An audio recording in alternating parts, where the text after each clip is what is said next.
Praise the Lord, everybody. Praise the Lord. Yes, I bought a new computer and I ain't got it all hooked up yet. So, modern technology, don't you love it? Anybody not have a computer? I got 3 I can build for you, have you at your house in a week. No, 2 weeks, 3 weeks. 4 weeks. Oh, that's right. She's claiming one and he's claiming one. I got so many. You can tell I'm a procrastinator. I got 3 computers that need worked on. None of them being worked on. Oh boy. But anyway, so I hand wrote everything. But Dennis, I ain't hand wrote nothing in a long time. And I, had to tag my scriptures. I usually just find the scripture and put it on the page, and it's all there. Modern technology. Definitely missed the pastor today. I can promise you, when he called me Friday, he was heartbroken. But sometimes you got to do what you got to do. You understand that? I know Sister Bentley ain't a whole lot of choice. I know Sister Bentley can't help it when she has to miss. And I don't begrudge him one bit because I've had to work on Sunday before. And unfortunately, anybody not need money, I'll take all yours if you don't need it. And the sad thing is, I don't know if it's sad or it's just, I have a lot of respect for my pastor. The noble thing is, he's not doing it so that he has money in his pocket. It's something that he does, and when something like this comes up, he has no choice but to do it because it benefits the church. Because every dime he'll make will probably go to the church. Not, oh wow, I can buy me a new suit, or I got an extra 20 hours overtime this week.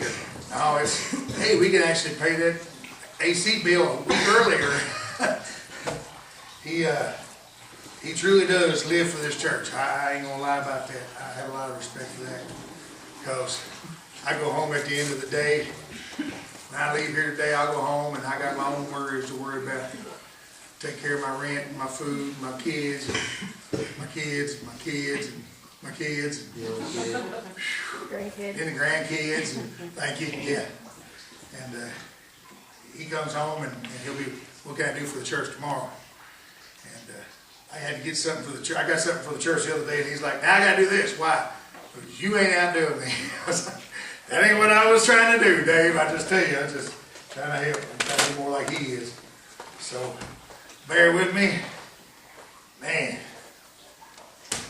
I don't get this out very much as far as bringing it up here because I spend a lot of money on it, and I like taking care of it. But I got it today because I ain't got nothing printed out.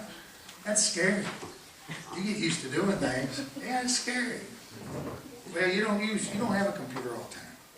I do. Everybody's got a computer all the time. People walk around, more neck injuries in this country right now because of this. I tell one of my oldest ones there, she's all the time, my neck is killing me. I'm getting out on my neck. Well, look up every now and then and give that little exercise there, and it might not hurt so bad, because we're constantly just looking down at stuff. And unfortunately, the scripture says, look to the heels, not look to your knees. But hold the phone up like this, I guess we'd be able to do something. Hey, there we go. That's what they do their little duck face selfies. Ain't never figured that out. Has anybody figured out a duck face selfie yet? Just tell me. I would love to figure that out. Why anybody says, I want to look like a duck. But I had something interesting guys been beating me up about, just I don't know, weighing on me.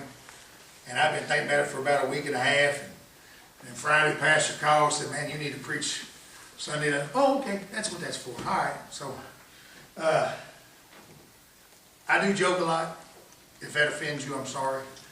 I'm not an extrovert. I'm an introvert. I really get nervous speaking in front of people. I know you don't think so, but that's why I use a lot of humor for that, and I just look funny, it's jokes. Amen. That was my child. It's been wonderful. But I have been blessed to have, coming up here in a couple of weeks, 50 years on this earth. And I'll be honest with you, Sister Sonia, when I was in my early 20s, 30 wasn't looking real promising. Before Jesus, 30 was, I'm pushing it if I make it to 30. I'll just be honest with you. I didn't live my life for God. I lived my life for the devil. And until I'm 55, when I hit 55, I'll be living for God longer than the devil, so I ain't there yet. But I have learned a lot of things in 50 years. Most of it scripturally, a lot of it's just life. I've learned there's a lot of things I could talk about that I could teach you about living in this world for 50 years. One, you don't play Russian roulette. You're lucky to be alive if you do. I am. You don't hang out in places where people carry guns, you know, that want to hurt people. How many of you ever had a gun to your head? Yeah. Oh, hallelujah. You know what I'm saying? And there ain't no more, there ain't nothing scarier than when someone's cocked a gun to your head and you're going to die. And I thank God that I had a friend that wasn't far away that also had a gun. So it's just kind of, but that's the life living for the devil, man. That's what the life I lived. I lived on the streets, and I lived in bars and a lot of shady other places. But God saw fit one day to rock my world and change things. And I have learned a lot because I wasn't very smart when I got in church. I didn't have no etiquette. I did not know there are certain things you don't say. I didn't have none of that. No filter at all. Some of you think I don't got a filter now. You should have seen me 23 years ago. Filter. Whoo, I didn't have nothing. And but God's been good to me. Amen. He has blessed me. I'm blessed with more kids than I ever should have had. But I got them. Again, there she is. my amen corner today. How about that? But God's been so great and wonderful to me. And the reason I kept the teens in here is because, you know, I joke with the kids a lot, and I go into teen class and pick at them and everything else, especially Austin. Me and Austin pick at each other all the time. And you pick up Kim. But, nah, that's just Kim. You just can't help it. But, the thing is, I wanted y'all here because life is coming. Life's coming for each and every one of you young people. And we like to think it ain't going to happen. And I know you as parents like to plan everything you can to prevent it from happening. But it's going to happen anyway. There ain't nothing we can do about it. And if there's anything I can say to a child to keep them from going in the wrong direction, I'm going to try to do it. But with that said, I'm not going to ask you to stand because I got a lot of scripture and I'm going to get through it as quick as I possibly can. Not 7 minutes, but hey, you know, some people are short-winded. Imagine him pulling you over. You stand, here you go, bye, have a nice day. Yeah, no lecture, no, hey, I clocked you doing, you stand, here you go, bye. That'd almost be nice to hear. I usually get the lecture. But Dennis, you ever got a ticket, get the lecture? You know how fast you were going? Why are you in that big a hurry? It's getting worse as the minute goes by. Can you hurry up, write the ticket? Anyway, so I'm just going to read scriptures and try to preach this message to you. Things I've learned in 50 years. I never thought it. I thought 50 years was old. I'll just go ahead and tell you. I thought when I was 20 that 50 was so far away. Anybody else? Does 50 feel old to you now? 50's a walk in the park. 50's the new 20. I mean, I don't... I still like the same music I liked when I was 20. The same food. Now, it affects me different. Can't enjoy the same food I did when I was 20, Brother Johnson, but I like the same stuff. I feel like I'm just as agile and energetic and, you know, just got more gumption than I want. I know it's not true. I need naps now. I didn't need a nap when I was 20. That's all I ever got was a nap when I was 20. You know, take a little nap and run again. And I don't see how I lived. I really don't, but I did. And, you know, spend 16 hours on a job, and then spend 6 hours in a bar, and then sleep 2 hours, and then go back to work. And do that for years. And but God saw fit one day to say, I got something else for you. I've made a lot of mistakes along the way. When I got in church, I made even more. Like I said, I grew up on the street. Me and the pastor had that in common. We actually grew up in the same projects. Did not know each other, but we do know people in common. It's weird how that works out. I didn't meet him till John was 3 months old. But, you know, to think you grow up in the same neighborhood, so I mean, you know, I guess that's why me and him relate to each other so well, is because you know, on the street, there's just a whole different set of rules, Brother Dennis.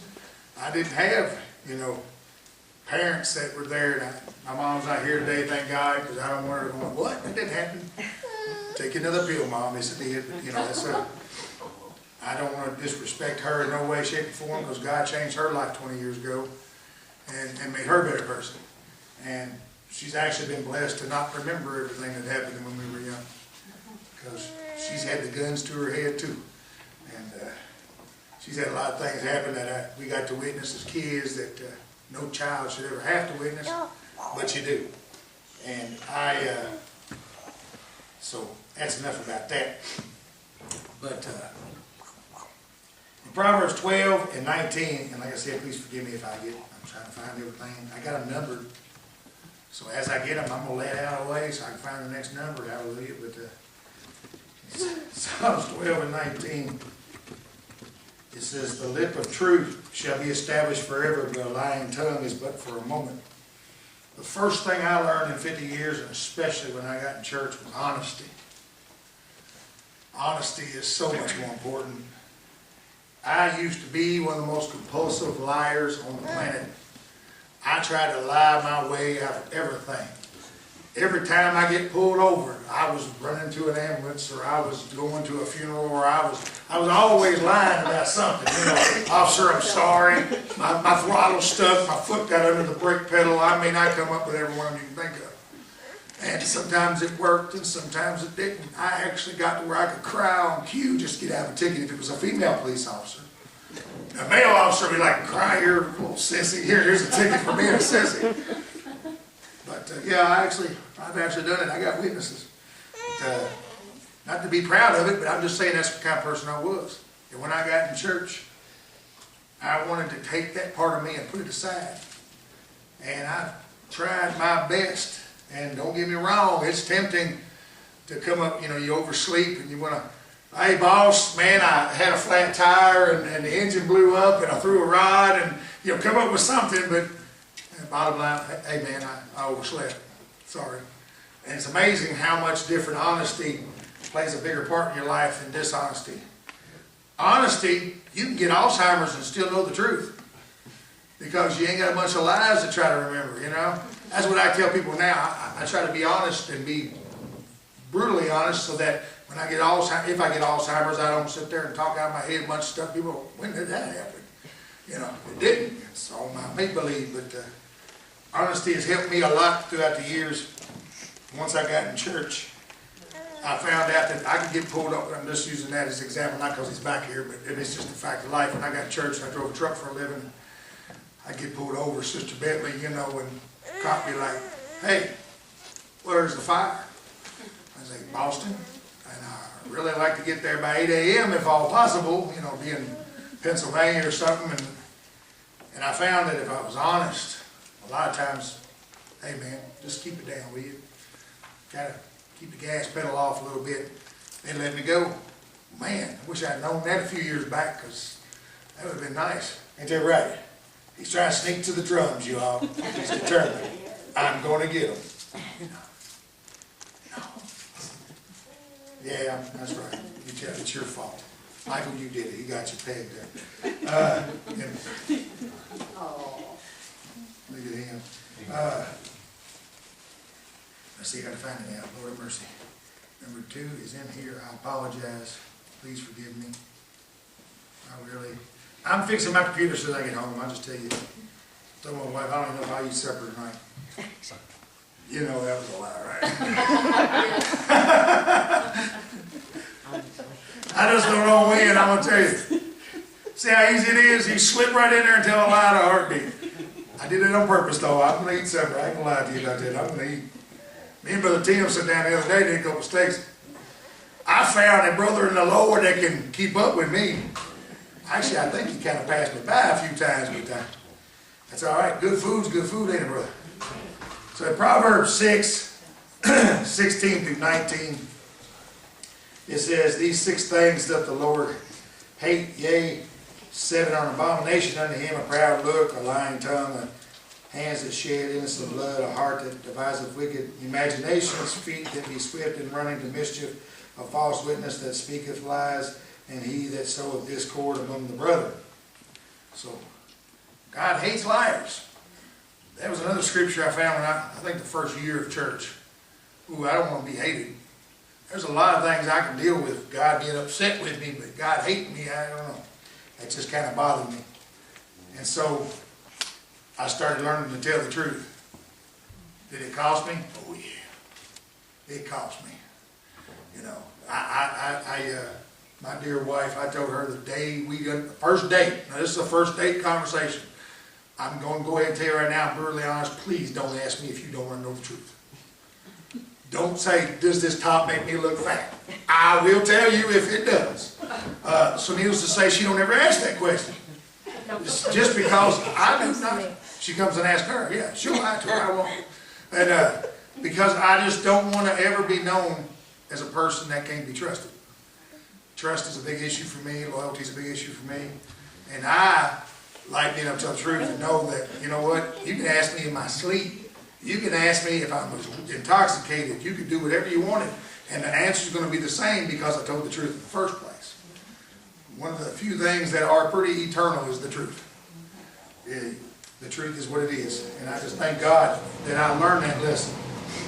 The second lesson I learned in 50 years is obedience. Obedience is truly better than a sacrifice. You know that's been said many times. I got a couple of scriptures that I'm going to skip over on that one. Almost. We're counting that as one. You count that as one? Oh, Lord. It's a half. I'm trying. They're going to develop an app for the hot diggity dog counter in a minute. I can see it now. There's 2.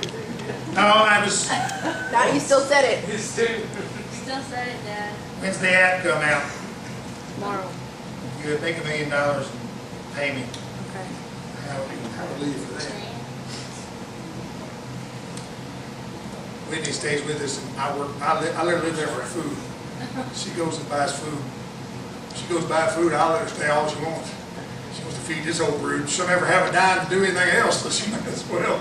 But, no. Anyway, obedience is better than sacrifice. I had to learn when I got in church, number one, obedience has to do with tithe giving. I had a big problem with that when I got in church. Because I was like, wait a minute, I make $100 and you want me to give 10 of it to the church? Are you smoking drugs? What's wrong with you? I ain't giving my money away. I worked hard for that money. And for years I struggled with it. I really did. You can ask Sister Mackowiak if she wanted to tell you. I forget every week. I put her on, hey, don't treat me like everybody else. Remind me. I forget to pay everything. I really do. You know how I remember when the electric bills due? When I walk in and there ain't no lights. Whoops. I didn't pay that. But needless to say, if I ever, and I've only had to do it a couple of times, I'm pretty sure, but if I've ever had to miss, believe me, I try to catch it up. It might not happen in 1 week, but I try to catch it up. Because I have found that obedience is something that it works in the end. God has a few rules in life, and God says, if you do this, I'll do that, and it really works, and it does. I knew a drug dealer that before he ever got in church paid tithes on his drug money. Yeah. He said, you know, there's something about this. His wife had already gotten in church, and she's like, you know, tithes works like this, whatever you earn. He's like, hey. Now, he looked at it in a wrong way, but that's how God wanted him. Because he got to seeing that, you know what? I started getting blessed because I was being faithful in this. And he's like, maybe there's more to this whole church thing than I thought. And he went. And when he went to church, that first time he went, he left there never doing drugs again. Never selling drugs again. I mean, you know, it was because he saw how real God was. Which that's probably, I should put that at the top of the list. God is real. If I've learned anything in 50 years, that there is a God that created everything, and He is real. God is amazing. So obedience is better than sacrifice. If you look in Numbers 20, Moses had one job to do: speak to a rock. That's all he had to do, was say, bring out water. Instead of speaking to the rock, he smoked that rock. One little bitty altercation. Now, in Moses' defense, he had smoked the rock before. He had already sat there and seen so many things happen, so, you know, he didn't see nothing wrong with it. That ain't what God told him to do. God told him to speak to the rock. God wanted to be manifested and show in a way that all it was the spoken word that caused God to move, and he didn't do it. And so for that, he never got to enter into the promised land. Can you imagine you dragging them people around for 40 years, dealing with all that they had to deal with, and then not get to step over just because of one act of disobedience? Another thing I've learned in 50 years that I'm pretty sure all y'all agree with on this, for you all: the devil is not your greatest enemy. You are. The devil is powerless to do anything to you. The devil is powerless. He has no authority over you unless you give it to him. And we let the devil get in our little ear and just so much. And we've all been guilty of it. I know we have. And next thing you know, the devil made you do it. No. The devil didn't make you do it. The devil just suggested it. The devil made a suggestion and you went, that sounds like a great idea. Let's try that. Let's step out there and see what happens. But no, he didn't make you do it. We do it ourselves. And for you all that just come in, I'm going old school, so I got to thumb around for my numbers. I'll apologize ahead of time. I am getting my computer fixed tonight. I'm just telling you. I can't stand this. It's driving me crazy. No, I'm not getting yours fixed. I'm getting mine fixed. Maybe mine first. Pardon me. They think it's funny. Kids, they think it's funny. It's not funny. It's terrible. The longer it takes, the longer it takes. I don't like that. Anyway. Wrong one. See? There it is. Proverbs 14 and 12 says, there is a way which seemeth right unto a man, but the end thereof are the ways of death. There are things that we think are okay. We look at them and go, I don't have a problem with that. I don't have a problem with that. Y'all catch that? I don't have a problem with that. God might. My fellow man might. I don't. And when we tell ourselves that God ain't, or that I ain't got a problem with this or that, and we do it anyway, even though we know, and believe me, I'm not standing up here all self-righteous like I ain't never done it. You know something's wrong and you do it anyway. You know that scripture, if you know to do good, do it not, to you it is a sin. Well, you know, the devil says, hey, this is a good idea, let's try this. And you go, you know, that would be a good idea. I would enjoy that immensely. That'd be fantastic. Let me try that. And then when it don't work out and everything blows up in our face, the devil did it. Not us, the devil.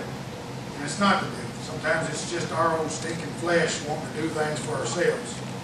2 Timothy 1 and 7 says, for God hath not given us the spirit of fear, but of power and of love and of a sound mind. So that confusion and everything else doesn't come from God. The devil causes confusion through his word. Through the little whispers that he has in your mindset, tries to convince you that everything's going to be all right even if you do this or that. And believe me, it ain't. There are consequences, young people, for everything you do. I say this in a joking way, but it's also serious. You play with BB guns, you get one stuck in the nose. Right? I mean, that's a consequence. I played with BB guns, I shot my brother's eye out. been blind since he was 3 years old. And when we were big and bad. We were playing with BB guns. We were awesome. And he ain't looked out at his eye in 44 years. All because 2 stupid kids were out, unsupervised, by the way. No adult. The 2 stupid kids were out there 6 and 3 playing around with something we shouldn't be playing around with. Lost an eye for it. But there's always consequences for everything we do. Amen? Everything. You date the wrong person, young people. Don't go crying to mom and dad when it don't work out. Because mom and dad probably tried to tell you that in the first place. That ain't gonna work. Don't do it. They do it anyway. So you help them because you're a parent. You love them. You care about them. And you want to strangle them. It's coming, sister, dad. I promise. It's coming. You ain't got too many more years. It's be like strangle. But it's a consequence of their actions. And too many times this world wants to teach that there ain't no consequence to nothing you do. Just do whatever feels good, whatever happens, oh well. But if you lie, cheat, and steal, you got consequences. Whatever you go out here and do, any commandment you want to break, even though you want to justify it, there's consequences. And them consequences are not always, how should I put it, not always what we want them to be. Anybody overweight? Did the devil make you do it? No. Did the devil tell you to go eat at McDonald's at 3 o'clock in the morning? No. Or to eat that extra baked potato with loaded cheese and chili and everything else? And, I mean, the devil didn't need to tell me to eat that extra steak or eat that extra whatever. I cooked it. I knew I was going to eat it. It's just me being my own worst enemy. Anybody ever stay up late, have to go to work next morning? Yeah. And then you're at work all day long going, I really should never stay up late. Devil make you do that too? Yep. No, it was Johnny Carson, I'm telling you. He was so funny, I just had to watch him. Anybody need to exercise and don't? Is anybody cluttered? Anybody procrastinate? As you can see, I'm preaching to myself here, all right? Ask my wife. I procrastinate. You better not say nothing about clutter.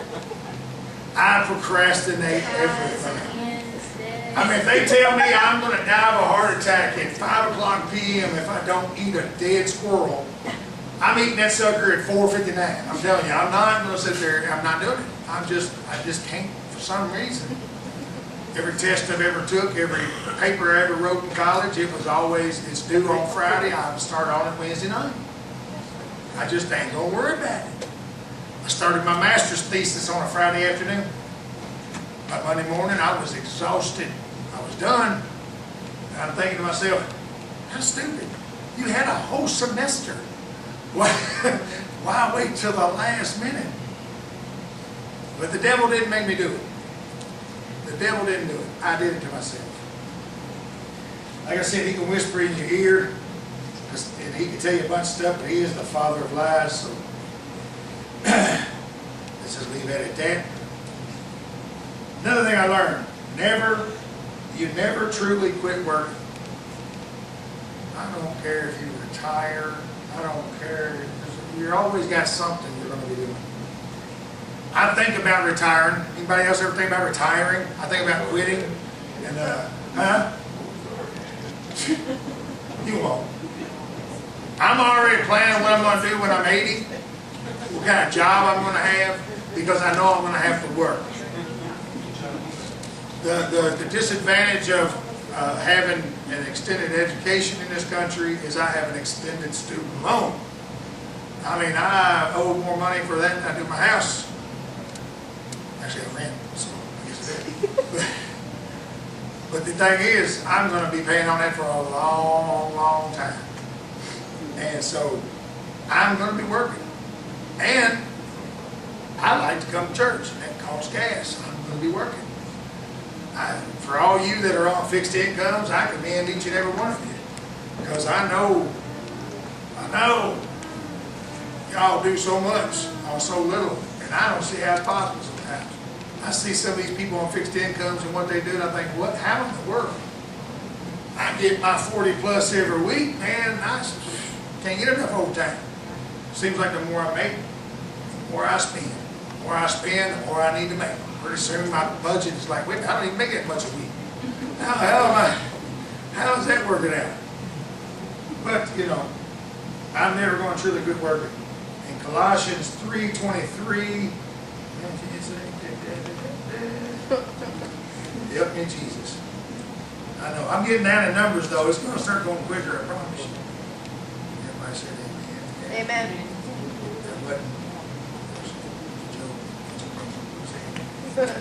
Where'd you go? Not you, young lady. Turn around. You're just too happy. He's saying that. Now, what am I saying? Where did I go there? See? Give me a minute. Oh, all right, all right. 2 Chronicles 15:7. I'm sorry. There's something wrong. Be strong, therefore, and let not your hands be weak, for your work shall be your reward. You know, there's another scripture that talks about, you know, whatever you put your hands to do, do with all your might.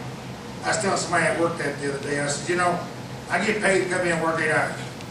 That's what I get paid to do. If I come in and I work 5 and I hide from the boss for the other 3, I'm stealing. Because I've agreed to come in and work 8 hours. And when I go into work, I'm going to do the best that I can do, and I'm going to be the best at what I'm paid to do. That's why I'm still on first shift, unfortunately. They're like, well, we just can't let you go to third shift. We need you on first. I'm like, really? I mean, come on. But that's you know, it's kind of a good and a bad thing of when you do your job right. If you do your job with all your might and you get it done, I can safely say that in 15 years of working, I've only one mistake that they caught.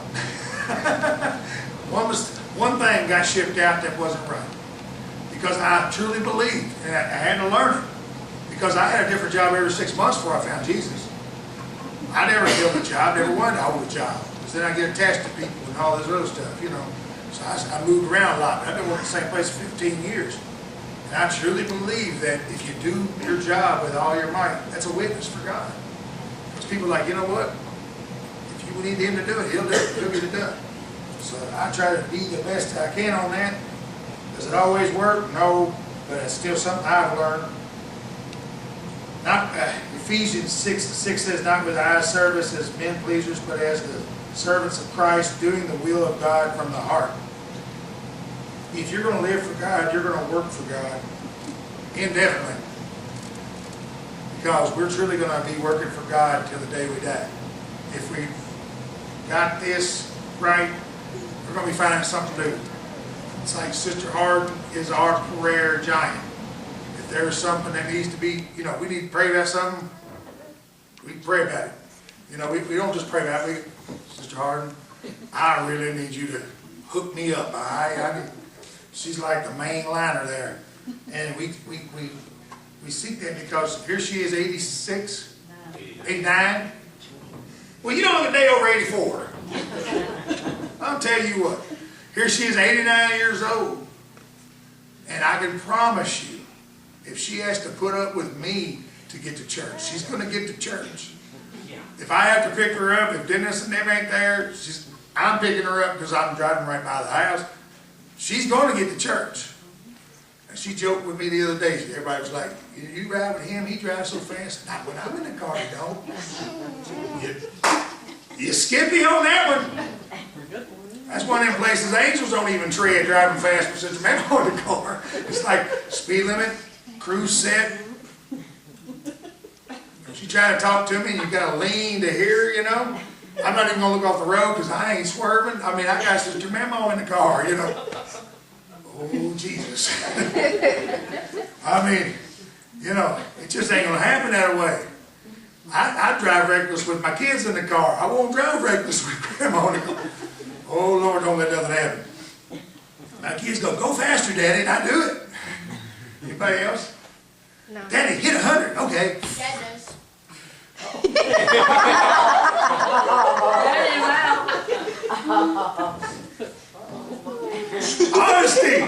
Honesty. I mean, now my wife's gotten to where when we're in a hurry to get to church, she just sits over and goes. She's like, honey, I feel the car moving. No, it's not. I didn't almost cut that front end off the truck. Don't worry about it. Sister Mac's just as bad. Just tell y'all. Throw her under the bus. Is she not just as bad? Yep. I know, because we've dragged race from Lexington before, so. Yep. Hallelujah.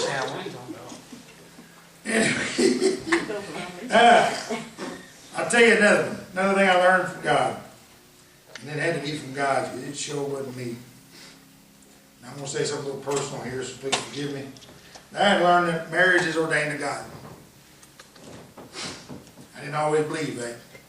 I thought marriage was just something you do to whatever. You know, I had a whole different mindset on marriage. My mom's been married several times. I grew up in a broken home.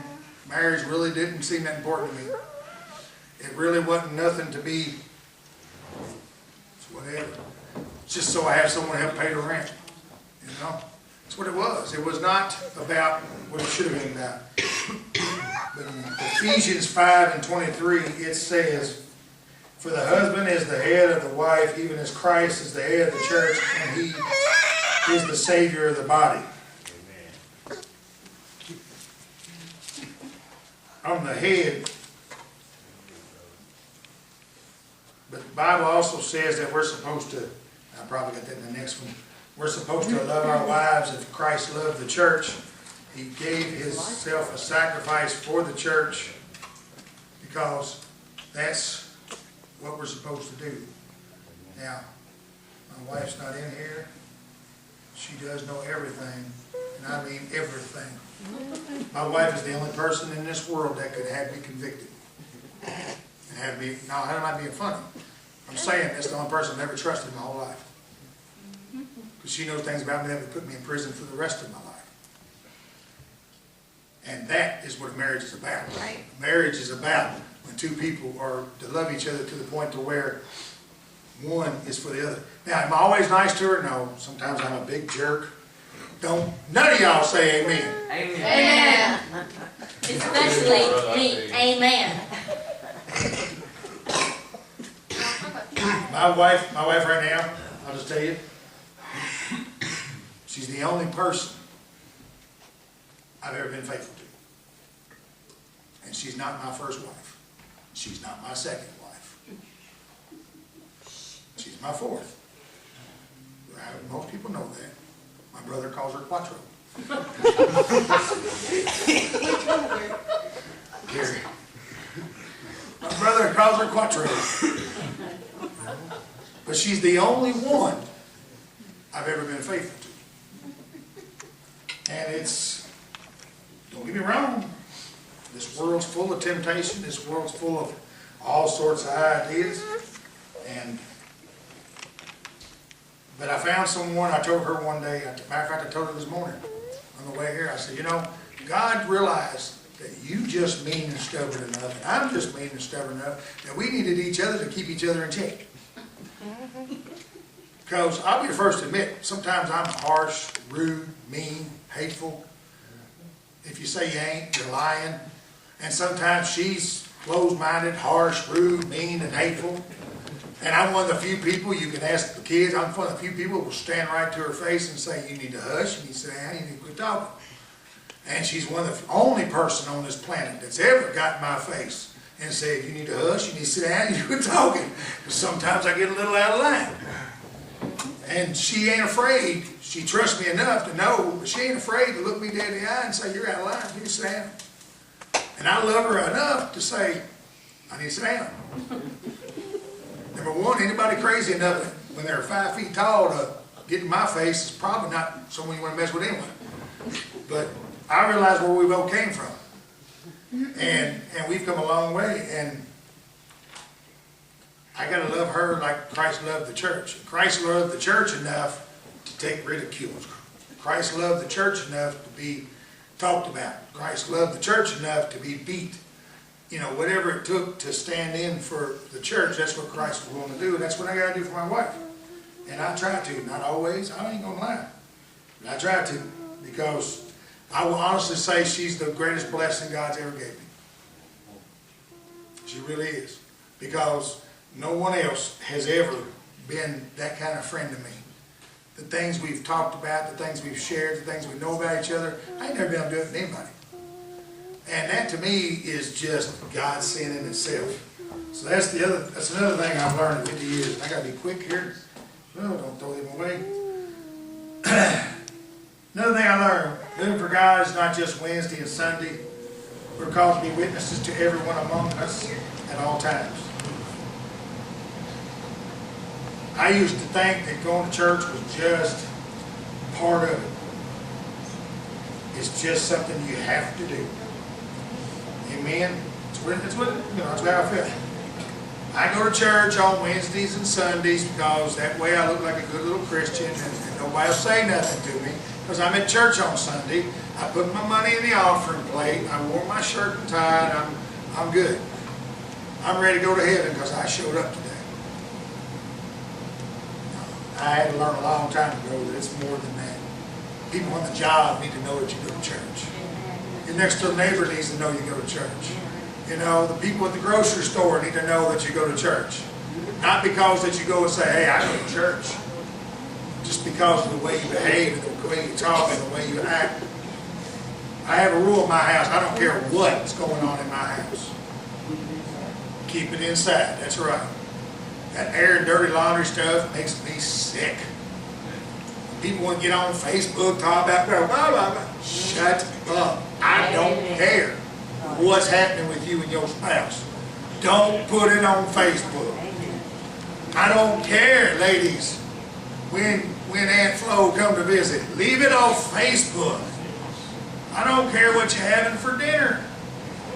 I really don't. Now, you need to care, but I should know what you're having for dinner. Hey, by the way, Brother Shrink, you're having macaroni and cheese, hamburger, you know. No. I mean, what's the matter? None of us are so important that the people down the street need to know what I had for supper. You know, I don't even know what Trump had for supper. He's a lot more important than any of us. But I don't want to know. But yet, but we got to be witnesses. Amen? You got to be a witness for God, because that's more important than anything. If you ain't able to convince people that you love God, how you going to be in church in the first place? I don't get it. I don't get, oh, what did I do? You know what? I did something. Hallelujah. Excuse me, forgive me. Lord have mercy. I feel like a novice. We'll go to that.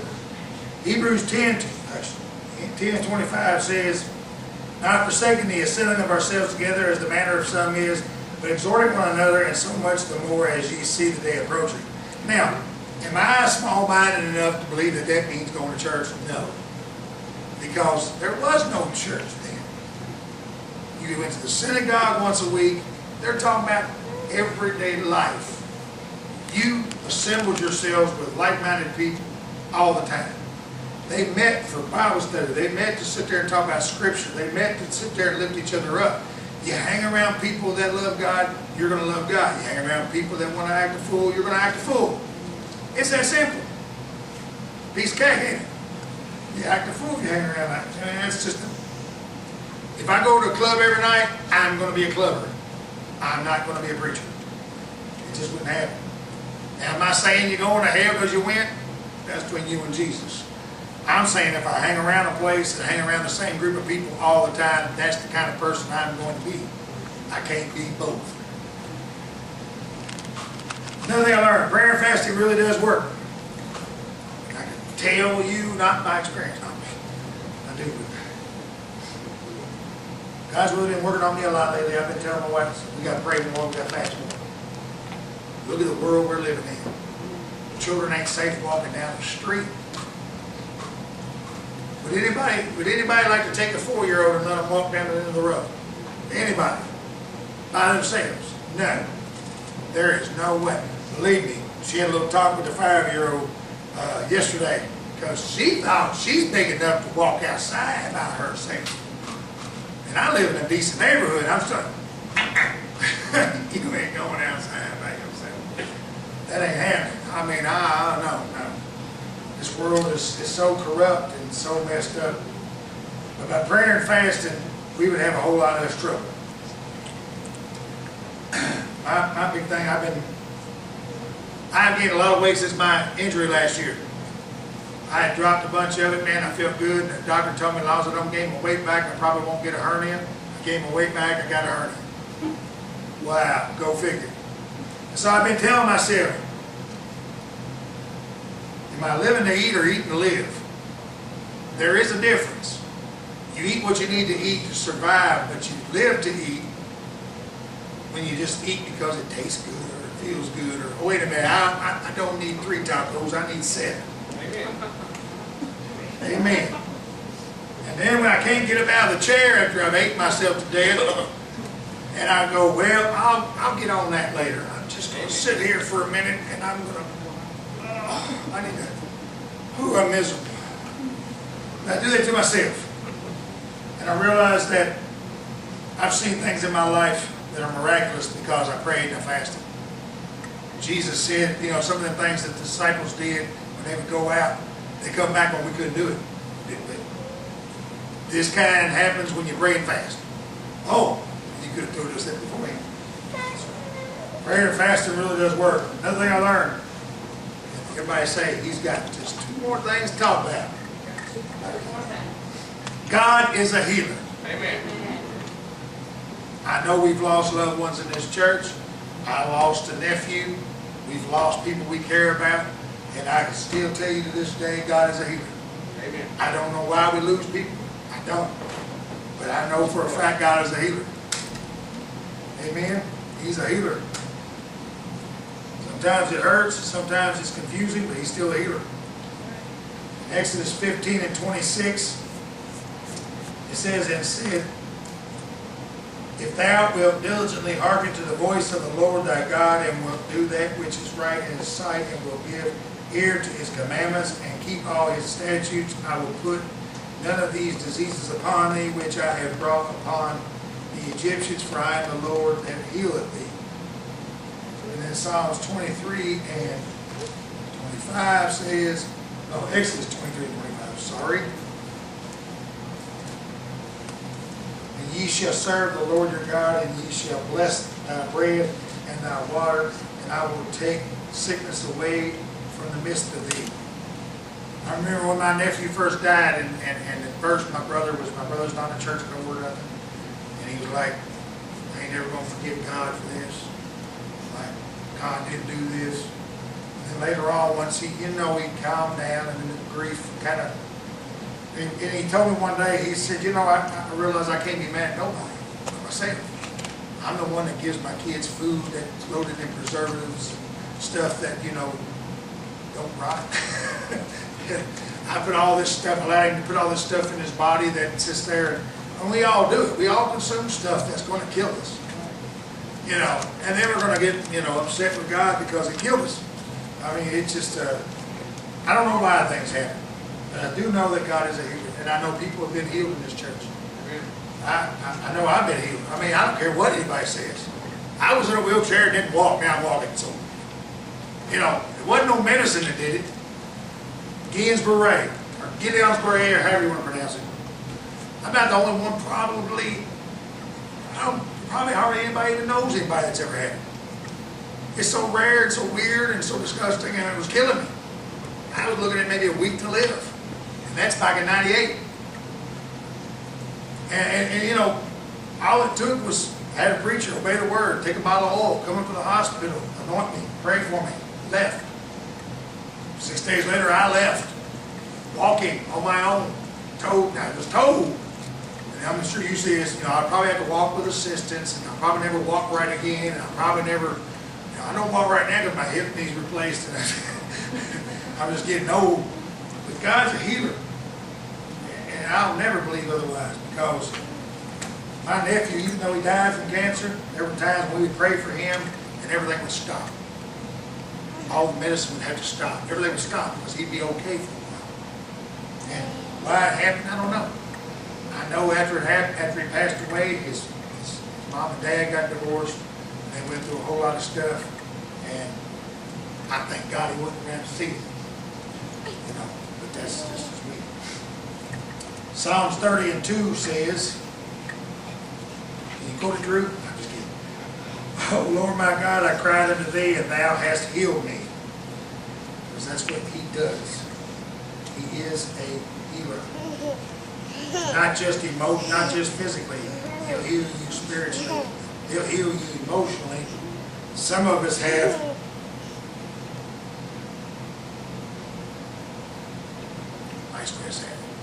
some of us had cruddy. Say crud. Some of us had cruddy lives. Some of us had a lot of things in our past, a lot of hurts, a lot of people hurt us. There are people in this room, I am one of them, that have had people think that I was their problem. And I was something that had to be dealt with. You know, I've been beat the snot out of me when I was little. You know, I deal with all that. But now, all them things do not dictate who I am now. Because God healed me of that. Now, for a long time, I wouldn't sit in the house with my mother. I got in church, I moved her in, and she stayed with me for 18 years. When I first got in church, I wouldn't even, she'd be lucky to see me once, twice a year. I had to heal. Can't change nothing that's happened. I can't take back none of that. It is what it is. But not to sit there and hold on to it for all these years would just be foolish on my part, because it just makes me sick. And so I had to learn to heal spiritually and heal emotionally and forgive myself. Number one problem, you got to forgive yourself. That's the hardest thing I ever had to do. I should put that on the list. The hardest thing I ever had to do is forgive myself. I hurt this when I hurt that, when I did this, I did that. You know, my brother has never held it against me that I put his eye out. He was 3, I was 5. You know, what in the world? How would he hold that against us? You know what I'm saying? But it always haunted me. And it wasn't until just a few years back, about 5, 6 years ago, that I just went to him and I just, I need you to forgive me. Well, what? What are you talking about? I mean, it was tearing me up for 40 years. And he's like, I ain't never gave it a thought, man. You were 5. I was 3. What in the world we know? You know, but it was bothered me. I couldn't forgive myself, and I held on to that for so long because of something I did when I was a child, and I never let it go. And it was amazing how much different I felt after I just let it go. God healed my emotions. Isaiah 53, 4 and 5, it talks about how God He took a beating for us. All right? The stripes on His back are so we can be healed. Amen. Hallelujah. The last thing. God is a deliverer. I don't care what your addiction problem is. I don't care what your behavior problem is. I don't care what situation that is going on in your life this minute. God is a deliverer. Straight up.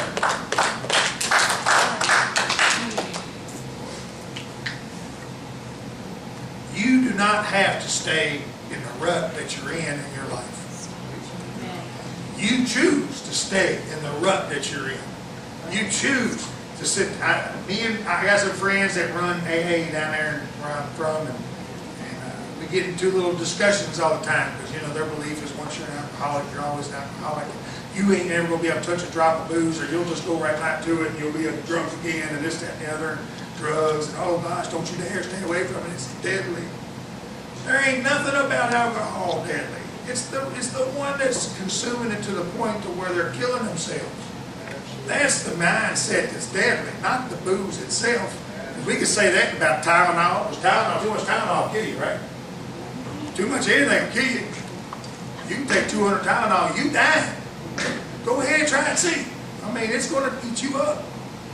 But, you know, it's the idea is that the mindset, I can't live without this and that. God can deliver you from that mindset. If you have an addiction, God can take it away from you. If you have a behavior problem, I had a lot of behavior problems. I was violent. I like guns. I like hurting people. I like doing stupid stuff. And it took me a long time. But you know, it's when God got a hold of me. I'll never forget a church service where I felt something I'd never felt before. And it just overwhelmed me so much. And an hour later, when I come to and realized I was on my face in the floor, talking in tongues the whole time, and I realized that God had done something to me. He had cleansed and delivered me of some things. You know, now don't get me wrong. People still have issues. If you got a problem, you got blood pressure, take the medicine until the doctor tells you not to take the medicine. Believe me, I forgot to take my heart medicine, and I had to have Sister Mackowiak give me one of the pastors because I was like, I really don't want me going on through service, you know, and I go into tachycardia and I fall over, you know, I just, because that would be the one giving me mouth. Nah, give me the pill. Give me the pill. Give me the pill. Chest compressions on But you know, the idea is, but I do know that God can and will someday. I keep holding on, I keep praying, I keep fasting, I keep asking. God's going to take it away from me. Because I don't even have EKG that'll show you that I had a heart attack. But I got doctor bills and everything else that tell you I had a heart attack. You know, I mean, I'm walking so you can't tell I had to get Gildan's break. And I got the bills from it, the diagnosis from it. God's a deliverer. If you're schizophrenic, God can deliver you. But until He does, take the pill. Please. That's something I learned in 50 years. It's something I learned in church. You know, you get in church, you get so gung-ho that you're like, stop taking everything. 6 weeks later, you're going, take everything, please. I lived through that. That's all I'm going to say about that. But I lived through that, and I realized I let people who were small-minded and unintellectual sit there and say, well, if you believe God, you're going to tell them to quit taking the medicine. Oh, okay, I want to live for God. Don't take it. Then when they're seeing little green men and they think from another planet, take it, please. I really need to, you know. But God, is God not a deliverer? Sure He is. God can still deliver them from that. But it's not common sense to not give them the medication in the meantime. Bella's ADD. Sorry, Bella, I'm going to use you. All right? And believe me, there are days that it affects her. She has issues. She takes the medicine every day. She is born without a thyroid. She takes the medicine every day. All right? She has not got one, which means she has no way of regulating all the other things in her body without it. So she takes it. She would die without it. Wouldn't develop right. That's what happened. You know, we've got nurses and medical guys here, they can tell you. So I give her the medicine. But there's going to come a day, I keep believing it. I keep telling her endocrinologist, one of these days, I'm going to see him say, hey, you know what, we need to cut this back. Wait a minute, we need to cut it back some more. Hey, something's going on. Let's run another scan. I can't explain it. I love when a doctor looks at you and says, I can't explain it. I remember when I walked out of the hospital, I can't explain this. That's good. Let's not worry about that. But God can deliver us from anything. He can deliver me from myself. He can deliver all of the emotional troubles, all the scars from an emotional past. It doesn't matter what has happened in your past, God can deliver. It doesn't matter what has happened up until 30 seconds ago. God can deliver you from that. He can heal you, He can deliver you, and He can change your life.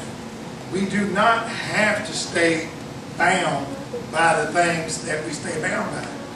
We choose to. It's a choice whether it's and don't get me wrong. If anybody wants to think they've had a rougher past, bring it on. We can sit and compare notes. Me and Sister Jerry have. I miss her too, by the way, don't y'all? Me and Sister Jerry compared notes. It's like, really? Oh, well, I didn't get beat till I was this old. And, you know, I mean, we have all sorts of comparisons. But you know, it's our choice if that dictates who I am now. Because God can deliver me from that. You know, sometimes deliverance comes through forgiveness. Sometimes it comes through just having the mindset that it didn't even happen. I mean, that don't matter. I can stay mad at my stepdad. My stepdad, I don't even know if he's alive. I don't even know if my dad's alive. Because he was in Irma. So I don't know. He's down there somewhere. He might be, he might not be. Can't affect me. Because God delivered me from all that baggage. You know, he's like the ultimate claims check at the airport, man. He gets rid of all that baggage. Takes care of every last bit of it. 2 Peter 2:9 says, if I find it, the Lord knoweth how to deliver the godly out of temptations and to reserve the unjust unto the day of judgment to be punished. We do not have to worry about what's happened in our life. Like I told you, since you're here, I am going to use you. Like I told you, I am a big, fat jerk. Don't say amen. And there are times, you know, God delivered a lot of bitterness that we used to have. You never had bitterness in your marriage? Well, bless your little heart. You probably didn't spend a whole lot of time together. Because we've only been married going on 5 years, and we've had issues. You put two people from two backgrounds. I mean, she grew up with a halo. You know, she was born with talking in tongues. You know, I mean, she had a songbook in her hand. She was born. Anyway, she come out and praise the name. I mean, not me. I come out with horns and a pitchfork. You know what I'm saying? Still have them, see?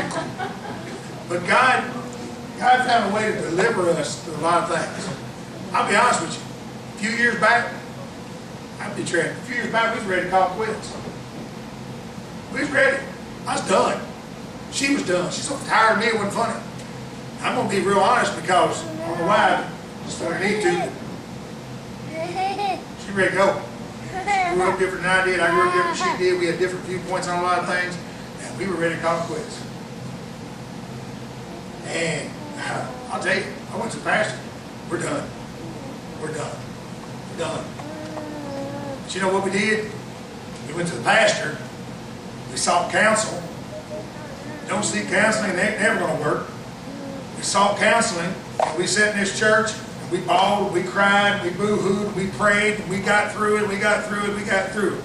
Are there days that we still don't want to knock each other in the head? No. We like that. We're just mean enough to put up with each other. But the idea was we came to a point and God delivered us of holding on to stuff. I had a lot of baggage from my previous marriages. She had a lot of baggage from her previous marriages. And God used the pastor and the pastor's wife sat here. And we was able to get delivered of all that baggage.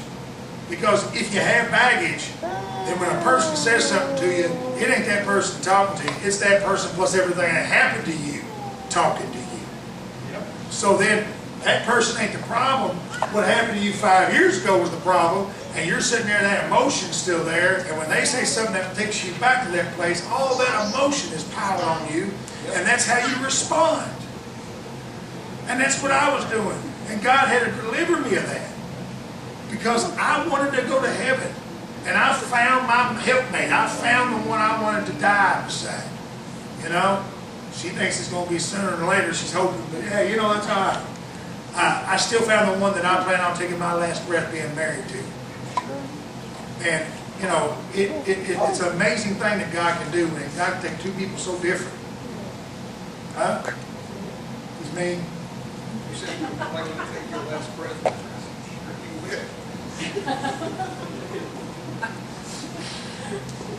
You know, you say stuff about Lisa behind the scenes, I don't know. I'm just. Oh. He knows better. She knows better. No secrets here. But I thank God, and I'm serious. You know, it's tough to bring that kind of stuff up because I don't know. One thing I don't want to fail at is Jesus in my marriage. Anything else can be fixed. I ain't worried about kids. Kids are your kids no matter what happens. You know? They're your kids. They're not going nowhere. I'm stuck. Look at him. I mean, I'm stuck with him. There ain't no deliverance from that. Oh, there's not. But the only one that's going to be with you forever is your spouse. And I got one. Boy, do I got one. She's tough as a hornet's nest. But she has to be. Who she married. But God delivered so many things out of our past that allowed us to make this marriage work. And it wasn't in our power, it was in God's. And again, it was also, I went to my pastor. I sought help from my pastor. You know, I got counsel. I got to talking to people, getting some help. Because I didn't want to throw it away. That was the easy way, Sister Johnson. I've done that. That's a piece of cake. Getting divorced is a breeze. You could be a dumb blind person and get a divorce. Oh my gosh, you gotta work at having a marriage. It'd be easy to walk away from her. It'd be real hard to live with her. I didn't mean it that way, but you know what I meant. Right? You know what I meant. This is the part where you go, praise Jesus, so everybody wants to. Yeah. If we could all stand. Nah, but seriously, God is a deliverer. God is a healer. God is able to change your life. He's praying. Are you praying? Let him pray. He's praying.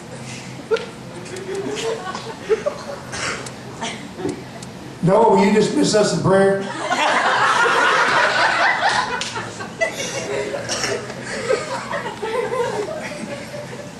That's why I like this church. Because we don't sit there and treat people like dirt because they fall asleep. Because I felt it. Actually, I know somebody took a picture of me falling asleep up here once. I'm just saying. Once. That's how many times I took the picture. Now, one that falls asleep, one that gets down bad. He just went to the bathroom 3 times. Did y'all hear that? Wait a minute. Y'all hear that? He unplugged the little fountain in the baptistry. And I told Brother Mackowiak this last Monday. I said, you know, poor old Brother Bennett has enough bladder trouble. This is going to kill him. He's done been in the bathroom 3 times. Twice in your car. Ain't my car tire. That's her car tire. Does the section department have anything? This thing, hallelujah. If you got a need, we have a God. If you got a past that you need to let go of, we have a God. If you got a physical ailment, we have a God. Because the one thing above everything else I've learned in 50 years is we have a God that's real. Amen. Come on, sister. Come on up here.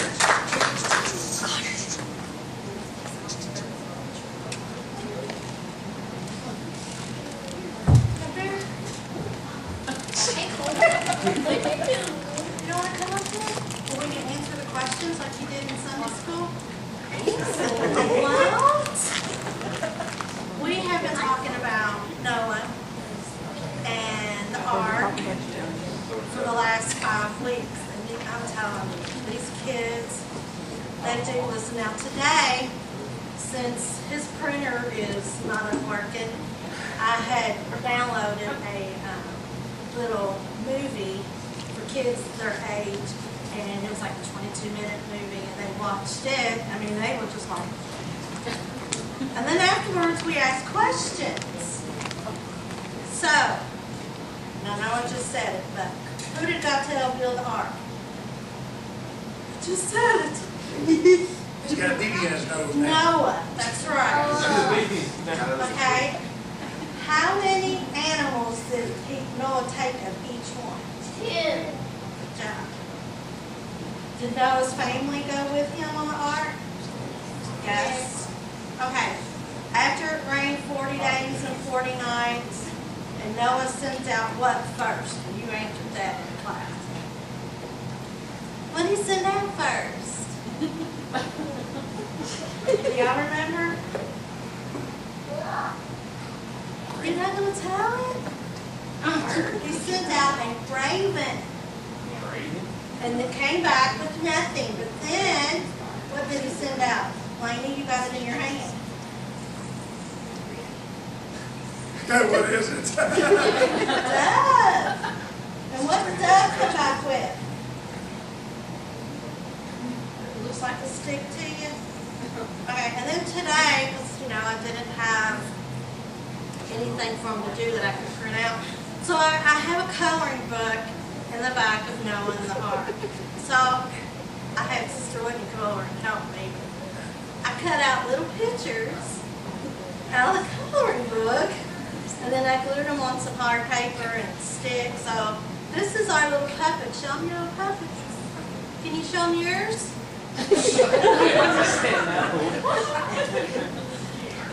But it's a joy. These kids, I mean, I had the bigger kids before, and they're all right. They don't pay attention much. But these kids, except for, sometimes I have to calm Lucas down 3 or 4 times, but they do listen. They love to answer questions in Sunday school, but not out here. The first Sunday I had him, and we had a story, and it was on, in the beginning God created the heavens and the earth. And I was asking questions, and boom, boom, boom, boom, and I'm like, well, somebody's been teaching him because he already knew it all. So, but they are a blessing and a treasure to work with. So thank you for allowing me to teach your children. But also, we are starting to take up offering because we're no longer doing the change march around. So it don't have to be much, just anything helps. So if you can send offering with your children, it would be greatly appreciated. Love you guys.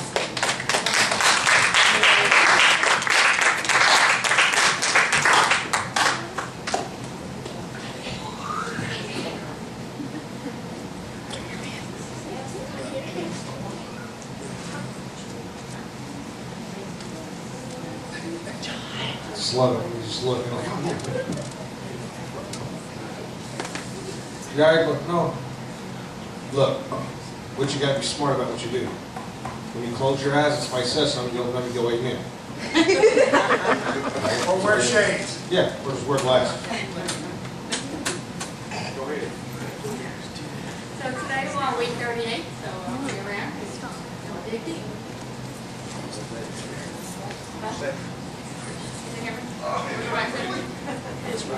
Dig deep, she said. Dig deep.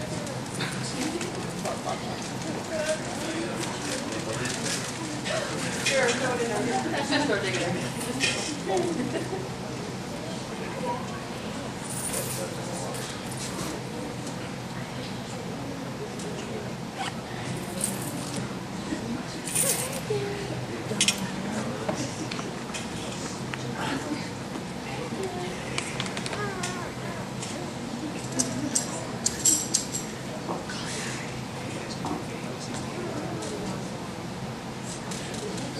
All right. I feel like I have to do this one more time. I said earlier that there was an individual here that you were questioning yourself. And I have to make sure that when I walk out these doors here in a few minutes, I can tell God I did everything I was supposed to do. So, if you want to play for a minute. Guys, what Roy was talking about earlier, it doesn't matter your past. I told you 100 times, your past is your past. All right? You got one of two choices. When you're stuck in the mud, you can spin tires and get yourself out of the mud. All right? So, to that individual that's here today, you have a choice. Because I can honestly say that when I go back here in a minute and I go get in my car and I leave, when I meet my Maker, whenever that is, Jesus cannot look at me and blame me for not doing my job, what I was supposed to do. He can blame me for a whole lot of other things. But for this one individual who is sitting here today, I'm clean. This altar's open. You need anything, get up here. Anything. Because I'm telling you, folks, That's too short. you don't know when it's your number.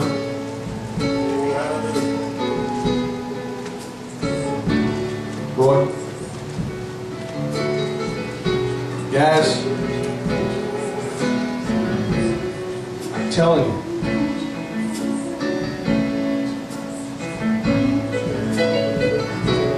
You have to get up here and do it. Nobody's going to hold your hand bringing you up here. God's not going to beat you to death to get you up here. I would hate to think that I let my past take me to hell.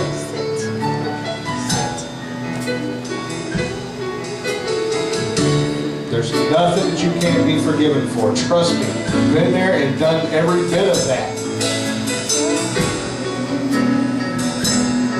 but you have to get rid of it at one point or another in your life. Please, if there's anything that you need, get up here.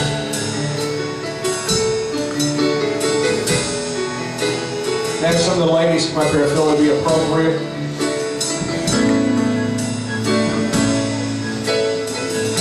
Matter of fact, why don't everybody just come up here? Because you know what? I'm sure that there's not one person in this church that your life is perfect right now. And you know what? If your life's perfect, get up here and pray for me. Come pray for me. If your life is perfect, come pray for me, please. Because I have to ask forgiveness almost on an hourly basis sometimes.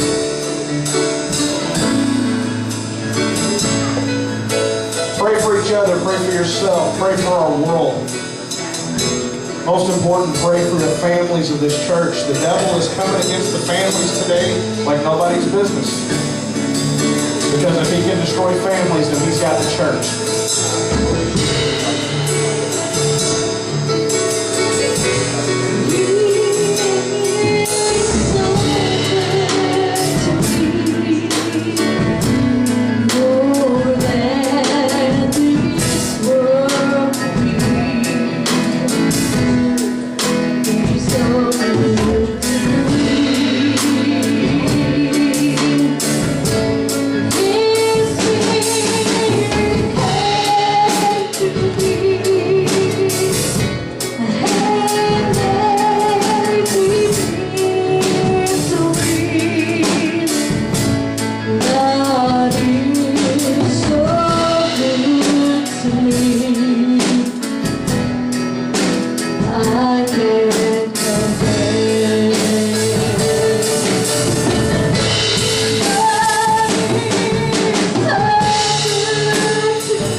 things I could not understand.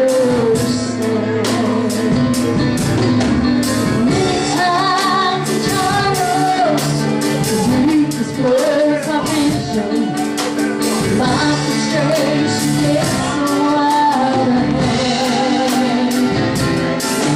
But still I am reminded I've never been forsaken. I've never been forsaken.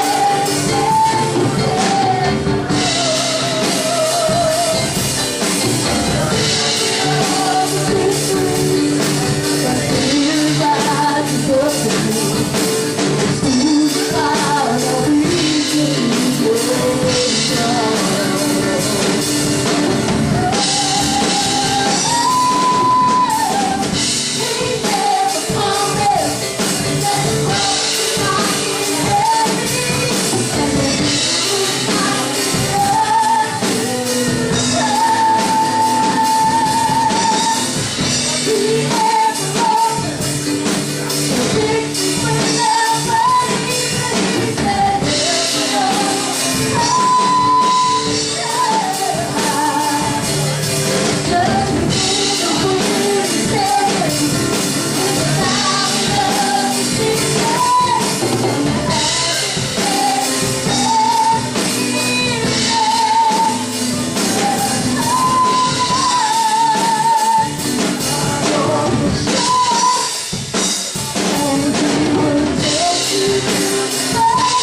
There it is.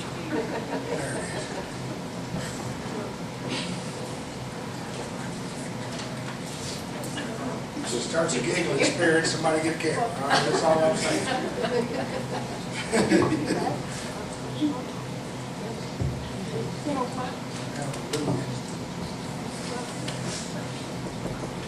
You're right, Brother Dennis.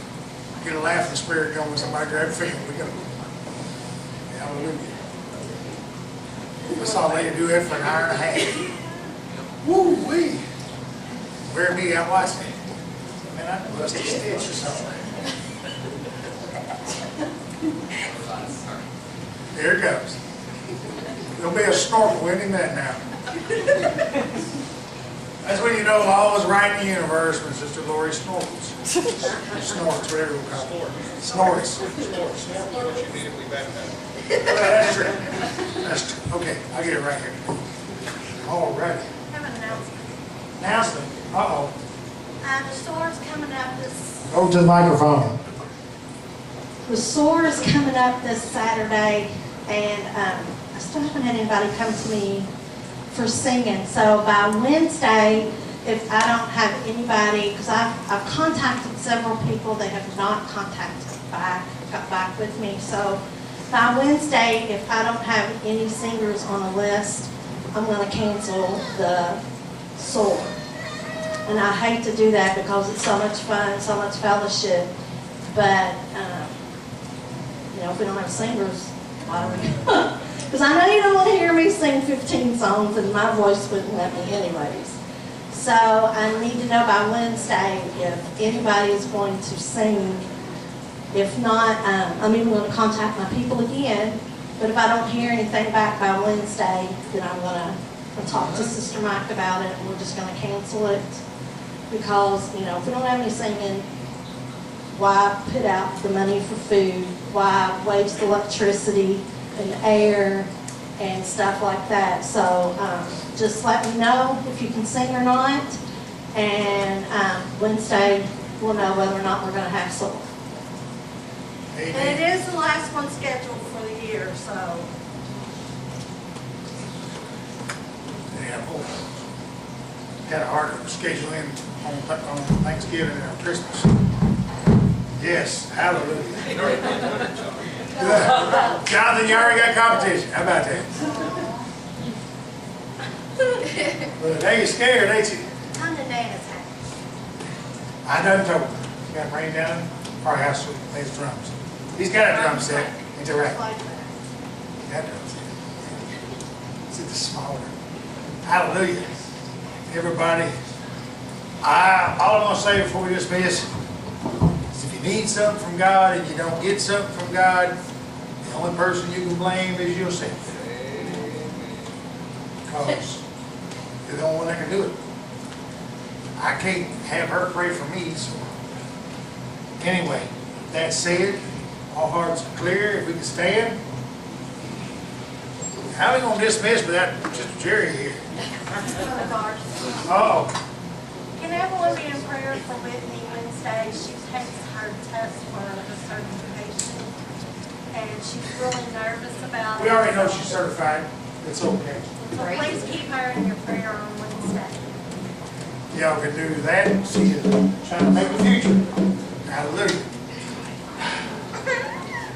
Brother Bennett, will you dismiss us in prayer? Brother me? Yeah. Lord, we thank you for this service. We just ask that you be with each one of us as we ride home today. To continue to answer the prayers for the folks who need those prayers answered. Let them know that the past won't be held against them. Jesus, just bring us back safely at the appointed time. See you guys Wednesday. God bless.